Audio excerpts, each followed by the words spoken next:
Hi hello guys, welcome back to my YouTube channel Ashwini Dinesh 143 YouTube channel.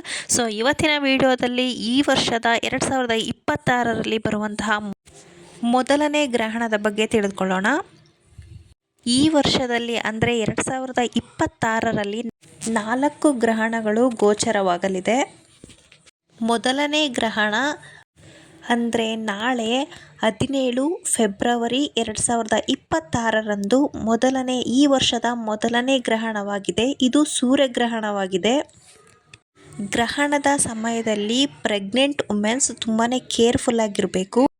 ಗ್ರಹಣ ಭಾರತದಲ್ಲಿ ಗೋಚರವಾಗಲಿ ಬಿಡಲಿ, but ಗ್ರಹಣದ ಪ್ರಭಾವ ಇದ್ದೇ ಇರುತ್ತೆ. ಸೊ ಪ್ರೆಗ್ನೆಂಟ್ ವುಮೆನ್ಸ್ ತುಂಬಾ ಕೇರ್ಫುಲ್ ಆಗಿರೋದು ಒಳ್ಳೆಯದು. ಗ್ರಹಣದ ಟೈಮಲ್ಲಿ ಪ್ರೆಗ್ನೆಂಟ್ ಇರೋರು ಏನಾದರೂ ತಿನ್ನೋದಾಗಿರಲಿ ಅಥವಾ ಹೊರಗಡೆ ಹೋಗೋದಾಗಿರಲಿ ಅಥವಾ ಬರಿಗಣ್ಣಿನಿಂದ ನೋಡೋದಾಗಿರಲಿ ಸೂರ್ಯನ ಮಾಡಬಾರ್ದು. ಇದರಿಂದ ಎಫೆಕ್ಟ್ ಆಗೋ ಚಾನ್ಸಸ್ ಇರುತ್ತೆ. ಗ್ರಹಣ ಶುರುವಾಗೋಕ್ಕೂ ಮುಂಚೆ ನೀವು ಊಟ ಮಾಡಿಕೊಂಡು ಗ್ರಹಣ ಮುಗಿಯೋವರೆಗೂ ನೀವು ಹಾಗೆಯೇ ರೆಸ್ಟ್ ಮಾಡೋದು ತುಂಬಾ ಒಳ್ಳೆಯದು. ನಂತರ ಗ್ರಹಣ ಮುಗಿದ ನಂತರ ನೀವು ಸ್ನಾನ ಮಾಡಿಕೊಂಡು ಊಟ ಮಾಡ್ಬೋದು. ಗ್ರಹಣದ ಟೈಮಿಂಗ್ಸ್ ಏನಪ್ಪ ಅಂತಂದರೆ ಮಧ್ಯಾಹ್ನ 3:26ಕ್ಕೆ ಶುರುವಾಗುತ್ತೆ, 7:57ಕ್ಕೆ ಇದು ಎಂಡ್ ಆಗುತ್ತೆ. ಈ ಟೈಮಲ್ಲಿ ಸ್ವಲ್ಪ ಕೇರ್ಫುಲ್ ಆಗಿರಿ.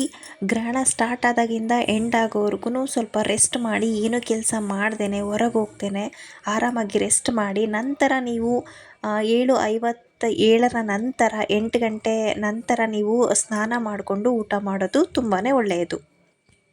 ಹಾಸ್ಪಿಟಲ್ಗೆ ಹೋಗಬೇಕು ಅಪಾಯಿಂಟ್ಮೆಂಟ್ ಇರೋರು ಬೆಳಗ್ಗೆಯಿಂದ 3 ಗಂಟೆವರೆಗೂ ಟೈಮ್ ಇರುತ್ತೆ. ಸೊ ಅಷ್ಟರೊಳಗೆ ಹೋಗಿ ಬರೋದು ತುಂಬಾ ಒಳ್ಳೆಯದು. ಬಿಸಿಲಿಗೆ ಆದಷ್ಟು ಎಕ್ಸ್ಪೋಸ್ ಆಗೋದನ್ನ ಕಡಿಮೆ ಮಾಡಿ.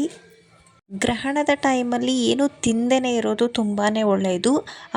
ನಮ್ಮಮ್ಮ ಅವರೆಲ್ಲ ಏನು ತಿನ್ನೋದಕ್ಕೂ ಬಿಡ್ತಾ ಇರಲಿಲ್ಲ, ನೀರು ಸಹ ಕುಡಿಯೋದಕ್ಕೂ ಬಿಡ್ತಾ ಇರಲಿಲ್ಲ ಗ್ರಹಣ ಮುಗಿಯೋವರೆಗೂ.